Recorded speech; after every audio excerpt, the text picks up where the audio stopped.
Hello everyone, हम कर रहे थे chapter 13। We already have started update with MS Excel 2013। तो इसमें आप एमएस एक्सेल पहले से पढ़ चुके हैं, उसके कुछ और फीचर्स आपको बताने जा रहे हैं। आपको पता ही है एमएस एक्सेल एक ऐसा प्रोग्राम है जो रिपोर्ट बनाने के लिए और इनकम एक्सपेंड मतलब स्टूडेंट लिस्ट जितने भी रिकॉर्ड कीपिंग से रिलेटेड चीज़ें हैं, कैलकुलेशन से रिलेटेड चीज़ें हैं, वो आप इसमें आसानी से बना सकते हैं, उसे अच्छे से प्रेजेंट कर सकते हैं। इसमें फॉर्म रिपोर्ट्स ये सब भी क्रिएट कर सकते हैं, वो सब मैंने आपको पहले बता दिया था। अब यहाँ पर आपको एक नई चीज़ बताई जा रही है जो कि है चार्ट, कि चार्ट कैसे हम इंसर्ट करेंगे। मान लो हमने कोई डेटा बनाया, कोई टेबल बनाई है, ठीक है, उसमें नेम लिख दिया और उसमें हमने सामने मार्क्स लिख दिए, तो वही जो डेटा है उसको हम चार्ट की फॉर्म में कैसे देख सकते हैं। चार्ट आपको पता है कि किसी भी डेटा को बहुत क्विकली ऑब्जर्व करने के लिए काम आता है। मान लो आपके सिलेबस में मैथ्स में भी है पाई चार्ट। जैसे मान लो मैंने यहाँ पे एक पाई चार्ट का एग्जांपल ले लिया, ये पूरा हो गया 360 का पूरा होता है, और इसमें अगर मैं ऐसे कर देती हूँ कि इतने पार्ट में किसी एक स्टूडेंट का रिकॉर्ड है, इतना पार्ट किसी एक स्टूडेंट का, इतना किसी एक का, तो आप यहाँ पर देखकर आइडिया लगा सकते हैं कि हाँ सबसे ज्यादा मार्क्स इस स्टूडेंट के रहे होंगे क्योंकि इसको इतना सारा पार्ट मिल गया है। ठीक है, इसी तरह से मैंने ये बताया था कि यहाँ कम ज्यादा आप देखकर बार ग्राफ है, जैसे ये पाई चार्ट मैंने आपको बताया, ये बार चार्ट है आपका, तो इसमें इनको देखकर ही पता चल रहा है कि हाँ ये रिकॉर्ड ज्यादा होगा, ये रिकॉर्ड कम होगा। तो इस तरह की चीज है कि आप अपने डेटा की पिक्टोरियल फॉर्म में रिप्रेजेंटेशन देख सकते हैं और उसको अच्छे से इंटरप्रेट कर सकते हैं कि हाँ ये कहना क्या चाहते हैं। अब उसी फीचर को आगे बता रहे हैं कि किस तरह से उसे अप्लाई करेंगे, क्या क्या उसके अंदर और भी चीज़ें हमें मिल जाएंगी। अब यहाँ आपको बता रहे हैं चार्ट यूजिंग मेन्यू आइटम में जब आप चार्ट में जाएंगे एक्सेल रिबन में, तो टॉप ऑफ द स्क्रीन आपको ऊपर ही मिल जाएगा। ये कहाँ पर, मेन्यू में। ठीक है, मेन्यू के अंदर आपको क्या मिलेगा, you can also format the chart using, इसको इंसर्ट कैसे करना है। In Excel 2013 charts are used to display series of numeric data. Numeric data को आप किसकी फॉर्म में दिखा सकते हैं, चार्ट की फॉर्म में दिखा सकते हैं। In a graphical format, graphical format में उसको दिखा सकते हैं जिससे कि लार्ज क्वांटिटी को भी आप कैसे उसको इजिली समझ पाए और रिलेशनशिप भी देख पाए सीरीज ऑफ डेटा के बीच में। You can also format the chart using the menu item on Excel ribbon bar. Excel ribbon bar में आप फॉर्मेट के लिए, चार्ट को अपने फॉर्मेट करने के लिए, तो एक्सेल जो ऊपर का आपका एरिया होता है, एक्सेल जब स्प्रेडशीट आप खोलते हैं तो ऊपर का जो एरिया होता है वो एक्सेल रिबन बार में टॉप ऑफ द स्क्रीन में जो होता है आपके, वहां पर आपको लेआउट में मिलेगा। ठीक है, लेआउट मेन्यू मिलेगा, वहां पर जाकर आपको कितने सारे चार्ट से रिलेटेड चीजें मिलेगी। जैसे उसका लेजेंड कैसे आप किस तरह से लेना है, साइड में लिखा हुआ लेना है, नीचे लिखा हुआ चाहिए आपको, एक्सिस टाइटल मतलब आपको नेम ऊपर चाहिए या नीचे चाहिए, मतलब एक्स एक्सिस पर ये होता है हमारा, एक्स एक्सिस ये होता है हमारा, वाई एक्सिस, आपको ये चीज यहाँ पर नेम चाहिए, यहाँ पर मार्क्स क्या चाहिए। ठीक है, एक्सिस टाइटल हो गया, चार्ट का टाइटल, चार्ट का नाम क्या होगा, ग्रिड लाइंस पीछे आपको ऐसे जैसे दिख रहा है ना, ये छोटी छोटी लाइनें सब ग्राफ के जैसी, आपको इस तरह की ग्रिड लाइन चाहिए। तो ये बहुत सारे इसके हमें लेआउट्स दिए हैं। एक बार आप चार्ट ले लोगे, इंसर्ट कर लोगे चार्ट, तो फिर उसके आप लेआउट भी काफी चेंज कर सकते हैं अपने अकॉर्डिंग, जो आपको अच्छा लगे। The layout menu is the big bit for this page. अब लेआउट मेन्यू बहुत बड़ा होता है, काफी चीजें इसमें आपको मिल जाती हैं। We have split into two but the chart layout panel is split into a number of different section 6 in our version. मतलब ये इस वर्जन में ये आपको लेआउट मेन्यू है, बता रहे हैं कि ये बहुत बड़ी चीज है, इसको हमने स्प्लिट करके 2 जगहों पे भी दिखा दिया आपको। ये प्लॉट एरिया है, जैसे ये बहुत सारे चार्ट के अंदर ही आप उसको 3D व्यू देखना चाहते हैं, ट्रेड लाइन, लाइंस, उसी का सारा कुछ है आपका। एक बार आप चार्ट इंसर्ट कर ले तो इसमें किस किस तरह के आप चेंजेस कर सकते हैं, उसको कितना एडवांस दिखा सकते हैं, उसमें क्या क्या चीजें और ऐड कर सकते हैं, वो सब दिखाया गया है। अब चार्ट की इन्फॉर्मेशन को चेंज करना, ये सारा कुछ आप लेआउट में जाकर कर सकते हैं। For Excel 2013 users the layout option are on the design tab still. अब जो एक्सेल 2013 जो है आपका वर्जन जो है एक्सेल का 2013, उसमें लेआउट ऑप्शन जो है डिज़ाइन टैब के अंदर है अभी, ठीक है, on the left just under the file menu. File menu जब होता है ना कोने में आपका, वो लेफ्ट साइड में, ये आपके पेपर है, जैसे ये लेफ्ट साइड हो गई, ये राइट साइड हो गई, तो यहाँ लेफ्ट साइड में फाइल मेन्यू के जस्ट नीचे फाइल मेन्यू सबसे पहले होता है, फाइल के बाद एडिट, ऐसे करके आपके मेन्यू चलते हैं, जो आपका रिबन बार होता है ऊपर। अब यहाँ कैसे एक ऐड कर रहे हैं हम चार्ट, तो हम जाएंगे click add chart element to see the following drop down list. अब आप क्या करेंगे, ऐड चार्ट करेंगे, ऐड चार्ट एलिमेंट, और इससे पहले आपको चार्ट बनाने से पहले अपनी टेबल क्रिएट करनी पड़ेगी, उस टेबल के बेसिस पर, उस डेटा के बेसिस पर ही आपका चार्ट बनकर आएगा। और चार्ट जैसे आप ऐड करोगे अपने डेटा के अंदर, तो चार्ट का नाम भी पूछेगा, चार्ट का नाम आप दे दोगे। फिर उसकी प्रॉपर्टीज हैं, to change the name of the chart in Excel 2007 and 2010 you have to locate the properties panel on the layout menu. अभी ये कंपैरिजन बताते जा रहे हैं साथ के साथ कि कौन से वर्जन में आपको क्या करना पड़ेगा। 2007 और 10 में आप क्या करोगे, चार्ट का नेम देने के लिए, चेंज करने के लिए आप कहाँ जाओगे, you have to locate the properties panel on the layout menu. Layout menu में जाकर आपको प्रॉपर्टीज पैनल में जाना पड़ेगा, उससे आप चार्ट का नाम भी बदल सकते हैं। Then highlight the default name in the text. अब डिफॉल्ट नेम जो होगा वो हाईलाइटेड होके आ जाएगा, जैसे ये थोड़ा सा डार्क होके आ जाएगा, आप उसमें अपने हिसाब से नाम लिख दें कुछ भी, ठीक है। ऐड चार्ट एलिमेंट, जैसे इससे ऐड कर लिया।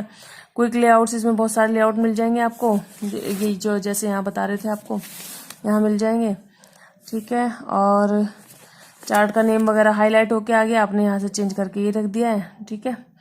BBC1 करके डिफॉल्ट था, फिर आपने चेंज करके ये रख दिया। और highlight the default chart 1, type a new name. अच्छा, ऐसे चार्ट 1 लिखा हुआ आएगा, आपको आपने ये नेम लिखा, ठीक है, अपने अकॉर्डिंग आपने नेम चेंज कर लिया। जब भी आप चार्ट इंसर्ट करेंगे आपको उसका नेम भी देना पड़ेगा, ठीक है। तो वो अब 2013 में तो जब चार्ट इंसर्ट करते तभी पूछ लेगा, बाकी 2007 और 10 में इन्होंने बताया कि ये जो है आपका लेआउट मेन्यू में जाके प्रॉपर्टीज पैनल में जाके आप नाम चेंज कर लेना। Formatting chart title in Excel 2013, इसमें फॉर्मेट कैसे करना है 2013 में चार्ट को। 2013 users would not see the dialog box, instead you will see a panel appear on the right of the screen. आपको कोई डायलॉग बॉक्स नहीं दिखाई देगा, कोई बॉक्स खुलकर नहीं आएगा, बल्कि राइट साइड में जो है ना स्क्रीन के, आपको उसका फॉर्मेट करने का, चार्ट के टाइटल को फॉर्मेट करने का ऑप्शन मिल जाएगा। फॉर्मेट चार्ट टाइटल, चार्ट के टाइटल को कैसे फॉर्मेट करना है आपको, किस तरह से उसको, यहाँ पर इन्होंने ऑटोमेटिक पर रखा है। Click on arrow to see further options. अब एरो पर क्लिक कर लें, और भी ऑप्शंस दिख जाएंगे आपको, यहाँ पर है ये टेक्स्ट ऑप्शंस है, टाइटल ऑप्शंस है, जितने भी आपको एरो जहाँ दिखते हैं उन पर क्लिक करेंगे तो और भी ऑप्शंस दिखते हैं। फॉर फिल, यहाँ पर जैसे आप क्लिक करेंगे तो फिलिंग के लिए कौन कौन से कलर हैं और क्या क्या अवेलेबल है। फॉर्मेट चार्ट टाइटल, इसी का बता रहे हैं आपको कि चार्ट का टाइटल आपको, you can also click the icon at the top, top वाले आइकन से भी आप कुछ भी ले सकते हैं। There are 3 of them, paint bucket, hexagon and resize symbols, ये सारा कुछ है आपके पास। तो यहाँ चार्ट से रिलेटेड आपकी चीज़ें दी गई हैं, क्वेश्चन आंसर्स नहीं है लास्ट के इनमें। रीसाइज करना, ये सारे फीचर्स आपको चार्ट के टाइटल के रिगार्डिंग, उसकी फॉर्मेटिंग के रिगार्डिंग दिए गए हैं। अगला है update with chapter 14, update with MS Access. अब यहाँ पर MS एक्सेस को कैसे, इसमें भी अपडेट बताए हैं कुछ। तो आपको पता है आपका एक्सेल और एक्सेस ये सारे डेटा स्टोरेज के लिए काम आते हैं, बड़े बड़े डेटा वगैरह को स्टोर करने के लिए काम आते हैं, लेकिन एक्सेल से थोड़ा एडवांस है ये चीज़, है तो दोनों के यूज़ भी अलग अलग, लेकिन यहाँ पर चीज़ें और ज़्यादा आपकी टफ चीज़ें बहुत इजी हो जाती हैं, ठीक है। ये सिर्फ यही नहीं कि आपका एक डेटा इकट्ठा कर लिया या स्कूल का रिकॉर्ड या कोई भी रिकॉर्ड इकट्ठा कर लिया, इसमें और भी बहुत सारी चीज़ें की जा सकती हैं। जैसे एक ही टेबल को आप अलग अलग व्यू में देख सकते हैं, बहुत सारे व्यू प्रोवाइड करेगा एक ही चीज़ के। क्वेरीज कर सकते हैं, बहुत बड़ी टेबल है, बहुत बड़ा डेटा है, आप कैसे निकालेंगे कि एक बच्चा है जिसका नाम ये है, उसके फादर का नाम ये है, तो इसमें क्वेरीज लिखी जा सकती हैं। क्वेरीज आप समझ लो एक लाइन में सारा कुछ वो दे देंगे कि मुझे ये चाहिए, तो वो पूरे चाहे 1000 मतलब लाखों पेज का कोई डेटा हो उसमें से वही चीज निकाल कर लाएगा जिससे के रिगार्डिंग वो क्वेरी बनी होगी। फॉर्म बना सकते हैं, रिपोर्ट बना सकते हैं, तो रिपोर्ट वगैरह तो आप एक्सेल में बना पा रहे थे। यहाँ पर क्वेरी वाली चीज बहुत अच्छी है, अलग है। इसमें टेबल आप इसमें अलग अलग व्यू में देख सकते हैं। इसके 4 मेजर ऑब्जेक्ट्स, इसके जो 4 मेजर चीजें, बड़ी बड़ी चीजें इसमें आती हुई ये सब आती हैं, ठीक है। तो टेबल जो है डाटा स्टोर करती है, आपको पता है रोज एंड कॉलम का कॉम्बिनेशन आपका टेबल कहलाता है, डाटा स्टोर करने का काम आता है। क्वेरीज क्या है, आस्क इन्फॉर्मेशन, ये मतलब ask question about information stored in the table. Table में कोई इन्फॉर्मेशन पड़ी है, उससे रिलेटेड कोई भी क्वेश्चन होता है क्वेरी, तो उसका जवाब एकदम से टेबल में से निकल कर आ जाता है क्वेरी टाइप करते ही। फॉर्म आपको allow to view data stored in the table, ये जो भी डेटा आपका जो भी है वो फॉर्म की उसमें फॉर्मेट में निकल कर आएगा। जैसे फॉर्म होता है आपका एक, आप उसका फॉर्म भी आप खुद ही तैयार करते हैं इसमें, उस टेबल से रिगार्डिंग आपको क्या क्या, जैसे एक एक स्टूडेंट का अलग अलग रिकॉर्ड आएगा फॉर्म की तरह बन बनकर, तो वो आप खुद से डिजाइन करते हैं। रिपोर्ट बन जाती हैं इस पर, data based on queries tables that you have created, queries पर डिपेंड हमारी पूरी पूरी रिपोर्ट बनकर आ जाती है, ठीक है। हमने जो क्वेरी डाली, क्या हमें तो बस इसी बच्चे का रिकॉर्ड चाहिए जिसके नंबर 30 से कम है या 33 से कम है, तो उसी का आएगा, रिपोर्ट बन के आएगी पूरी पूरी, अगर आप रिपोर्ट डिजाइन करेंगे। नहीं तो सिंपल डेटा आ जाएगा उसका जो भी है टेबल के फॉर्मेट में। ब्लैंक डेटाबेस, मतलब इसमें आप टेबल बनाते कैसे हैं, तो इसमें हम सबसे पहले चूज करते हैं, जैसे ही हम इसको खोलेंगे तो हमारे पास ये चीज खुलकर आ जाएगी। जैसे हम MS एक्सेस चलाएंगे हमारे पास ये चीज खुलकर आएगी।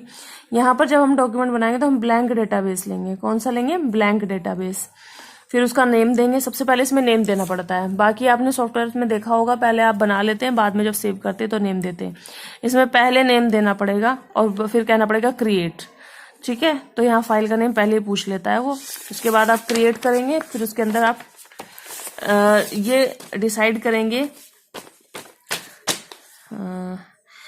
जैसे आपने क्रिएट कर लिया, फिर उसके बाद ये आपसे पूछेगा टेबल जो है आपकी, वो आप बनाने स्टार्ट कर देंगे।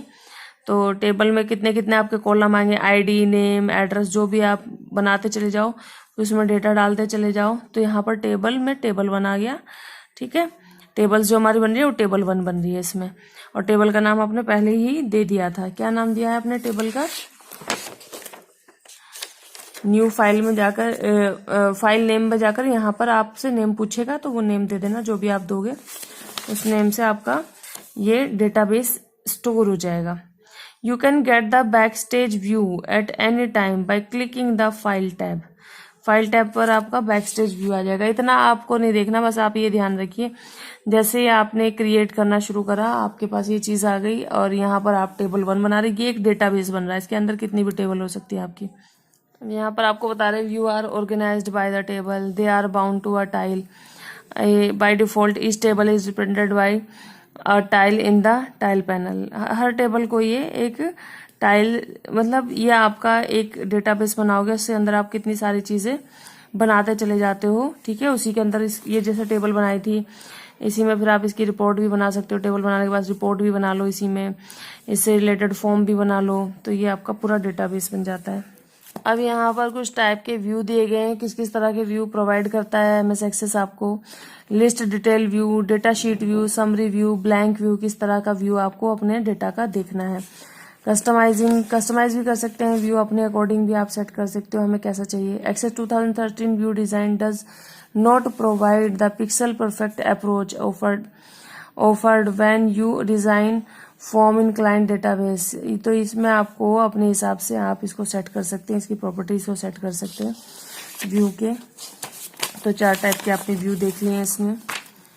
और when we bound a data source, list, detail, data sheet, blank view contains the action bar, ये सारा कुछ आपका। इसमें क्वेश्चन आंसर्स कुछ दिए नहीं है, आप इसको थोड़ा सा बस ये देख लें कि इसमें क्या क्या इसके 4 मेजर ऑब्जेक्ट्स हैं जो इसमें होते हैं, और आपका कैसे डेटाबेस बनता है, आप कैसे इसमें डेटाबेस क्रिएट करते हैं, और फिर किस तरह से टेबल वगैरह का नाम देते हैं। और दूसरा इसमें इसके टाइप ऑफ व्यूज देख लीजिए, और इसमें क्वेश्चन आंसर्स वगैरह कुछ खास इंपॉर्टेंट दिए नहीं है चीज़ें। That's it.